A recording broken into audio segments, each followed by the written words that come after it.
ভাইয়া মনে করেন আপনার বোনকে ধর্ষণ করা হলো, তাহলে কি আপনার বোন হি হি করে হাসবে মিডিয়ার সামনে?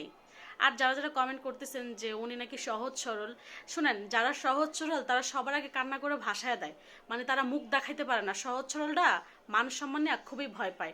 আর উনার নেক্সট খবরগুলো একটু দেখেন, উনার খবর দেখার পর আপনারা বুঝবেন উনি ভিডিওতে বলতেছে আমি এগুলোর মধ্যে থাকতে চাই না, আমি এসব ঝামেলার মধ্যে মিলাইতে চাই না, এগুলো আমি বন্ধ করতে চাই।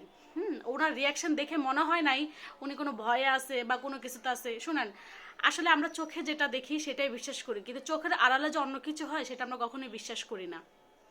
পানি তো দেখি যেমন সবার এলাকার, আমি একটা একটা কথা উদাহরণ দিই, যদি এটা হাস্যকর হইতে পারে। এখন ঢাকার মধ্যে অনেকের বাসার মধ্যে পানি কিন্তু পরিষ্কার আসে না, দেখা যায় পরিষ্কার কিন্তু সেটা কিন্তু জীবাণু। এই যে মিরপুরের এলাকার মানুষ, তারা কিন্তু পাম্পের থেকে পানি কিনে নিয়ে যায়, ওয়াসা থেকে পানি কিনে নিয়ে যায়, অথচ তাদের বাসায় কিন্তু ফ্রেশ পানি। কেন খাচ্ছে না? পানির মধ্যে ঝামেলা আছে। আরেকটা কথা বলতে চাই, আমি কিন্তু ওনাকে নিয়ে কোনো বাজে কথা বলি নাই বা বাজে মন্তব্য করি নাই। আমি শুধু আপনাদেরকে বলছি রিয়াকশনটা দেখতে। আমি একবারও বলি নাই যে এমন কোনো ঘটনা ঘটে না, ওটা হয়নি এটা হয়নি। ভাই শুনেন, এটাও খবরে শোনা যাচ্ছে বা ওনাদের এলাকার মানুষও বলতেছে যে ওনার সাথে নাকি অন্য একটা সম্পর্ক ছিল, সেই সম্পর্কের জেরেই এই কাজটা হয়েছে। কোনটা সত্য কোনটা মিথ্যা আমরা কেউ জানি না, এখনো সম্পূর্ণ প্রমাণ হয় নাই।